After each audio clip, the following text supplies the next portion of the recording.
Mark Chipman. Last night he was honored with the Certified Hockey Professional designation.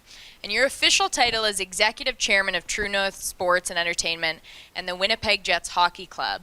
So I guess I'll get started with, on a day-to-day basis, how involved are you in the day-to-day practices of the team?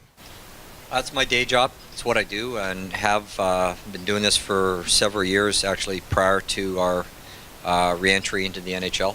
Ran our American League team as well for a long time, and prior to that, an International Hockey League team for 5 years. So that's what I do. It's been my day job, I guess, this year 23. How would you describe yourself, perhaps, as a manager? How involved do you get with the general manager? How involved do you get with the team? Well, I think the one thing I've learned, not just insofar as our hockey operation is concerned, but any part of our business is that you're really only as good as the people you surround yourself with. And I'm sure that may sound, somewhat trite, but I was talking to some of the people that attended last night, and I would describe myself, when I got asked last night, I'm kind of like the chief cultural officer. My job is, I see my role is sort of the protector, if you will, of our culture, and so that that would include everybody from Kevin Cheveldayoff to our John Olford, who's our COO, and I think the reason we maybe have had been able to make a little bit of progress is because of the quality of people that we were able to retain early on and stick with. And so I've watched a lot of hockey in my life. As I said, it's year 23, but I also know that a little bit of knowledge is a very dangerous thing. So I'm there for Chevy if he needs a sounding board, but it's his team to run, and I think it's really dangerous if you start to tread over into that area of responsibility. And same would be the case in all aspects of our operation. We've got a very, very talented group, and they're empowered to do what they do well. And I just, my best days are when I've stayed out of the way. I think if people took a look at your resume and what you've done throughout your career, getting the Jets back to Winnipeg would stand out for an outsider as perhaps your career highlight. But what is it for you? A professional career highlight, because otherwise I would say obviously be my family. But no, I think that would probably, it wouldn't be just bringing the team back, but it would have been the assembly of the group of people that helped bring the team back, that had been put in place long before we actually were able to acquire the team in 2011. Like the people who worked for us prior to that, they're still working for us. The people that sold the tickets and the rink boards and knew how to deal with our corporate partners and our customers were there in place. And I think when we made the presentation to the league back in 2007, along with 4 other cities, one of which, ironically or not, was Las Vegas, and one was Seattle. In that group, I think what we were able to say at that point in time was we were ready. We had a building that was new. We were up and operating. We knew how to run a team, and and as odd as that may seem, running a team in the American League is not dramatically different. It's just it's the dollars that you're dealing with, but the same principles hold. So we were able to make that case to the league that we are sort of a plug and play. We're ready to go when you are, when a team becomes available. And so I think that's what I found most gratifying, was that team we built starting in the early 2000s, and we ground it out through the American Hockey League for a long time, and those people developed those skills and had the ability and gave us the confidence to know we could do it if we got an opportunity in NHL. And those people are all still with us today, and I think that's what I'm most proud of. We heard George talking about the challenges, whether they're positive challenges or things that can be a little bit tricky in terms of an expansion team. What was perhaps the most surprising challenge you faced for relocation?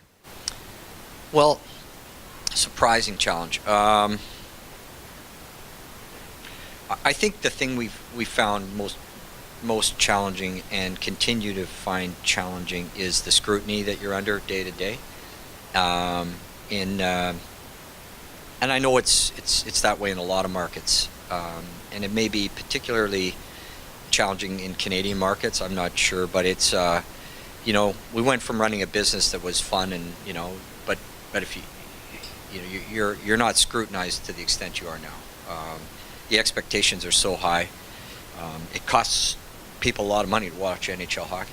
It really does, and so there's a sense of responsibility that you feel it. I had never felt that before. We did our best to win, but all of a sudden you just feel a real weight of your community, and you don't want to let them down. And so I think that was the biggest surprise. It was like it was exciting and fun, and then boom, the next day you feel like, wow, you're pulling a train here. And the team wasn't very good. When we took it over, it needed to be completely re-engineered, and thankfully Chevy and Zenger and our group did a pretty good job of that. Do you think that we're coming to a point in the league where we'll still see relocation, or do you think that it's going to be favored towards expansion? I don't see the league expanding beyond 32 teams. I have a hard time imagining that.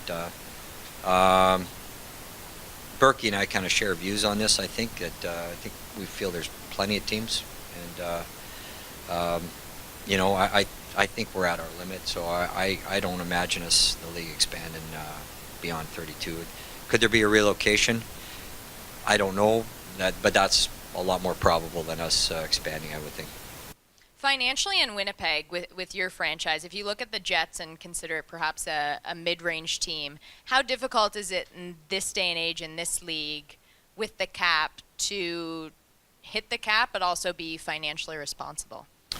Yeah, it's achievable. I mean, we wouldn't have got into this if we didn't think we could make it work financially. And bear in mind, like, we came into the league under the 04 CBA, and it was further renegotiated in 2012, which dropped the sharing from 57 to 50%, so that made it even more manageable. But it's doable. We are like literally right in the middle of the pack in terms of revenue. Our ticket revenue is a little bit higher than average in the league, and our corporate revenue is a little bit lower, so we end up right in the middle of the pack. And you can be a cap team in Canada and do that. We are, for all intents and purposes, a cap team this year. We reserve a little bit for our entry-level bonuses that our guys have thankfully hit the last couple of years. So if you threw those on our payroll right now, we'd be right at the cap. I know that I think the top goal would be to win a Stanley Cup, but what would perhaps be your secondary goal that you'd like to see accomplished? I don't think I have one. Our goal, the purpose or the vision, if you will, of our organization, the day in, day out, and I hope our people, if you ask them this, would quickly respond, is to be a sense of pride for our community. That's what we're trying to do every day. And but the ultimate sense of pride would come if we were ever able to achieve a Stanley Cup victory. So, maybe I answered that question too quickly. As long as we're competitive, and it's very difficult to do that in this league, that would be I'd be satisfied with that, as long as we got a chance every year, and our fans believe we have a chance every year to get in the playoffs. I think most of the smart hockey people that I know would agree that getting in's harder than winning it. So as long as we're competitive and can get in, that would be a secondary goal. I think a lot of people in this room, just from talking to some of you, are in either law or sports management.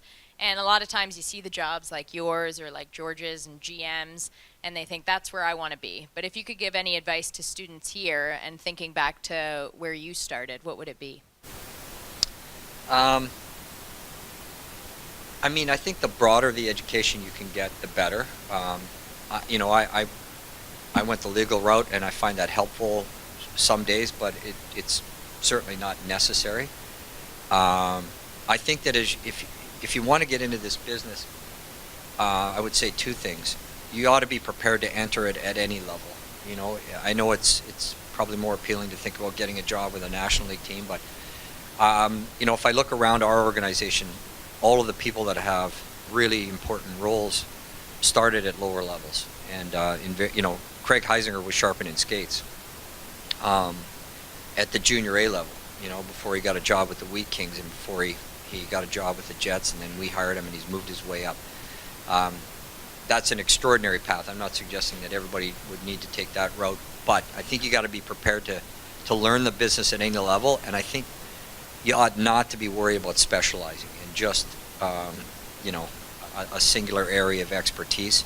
The more you can do, the more doors it opens, and the more well-rounded you are, you're just improving your opportunities. Like in the end, it's a business, right? Nothing happens till you sell a ticket, right? So you have to have, if you're not inclined, or if selling is not your thing, you still have to have a deep appreciation for the skills it takes to meet and close transactions with corporate partners and with season ticket holders. So the broader your skill set, I think the more likely it is for you, and the greater appreciation you have for everything that it takes to run a business like a hockey team. So that probably sounds terribly, uninspiring, but pick any entry point where you can make an impact with a broad skill set, the better chance you have, I think, of moving forward.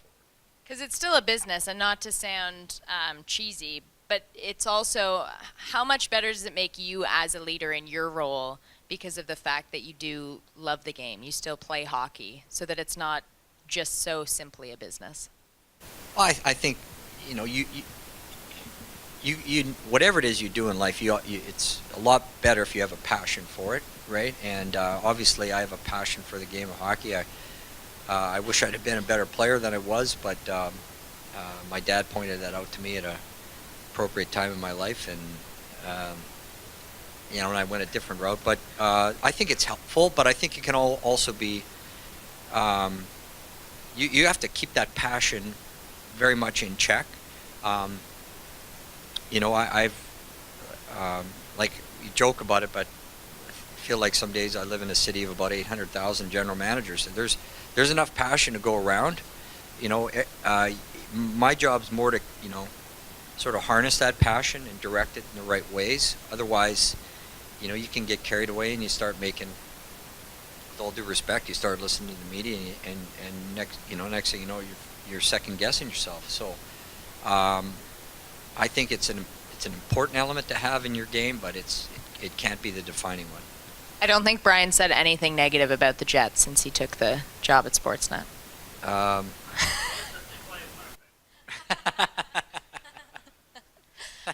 Well, Mark, we really appreciate the time, and congratulations too on being recognized. Thank you very much. Round of applause for Mark, everyone.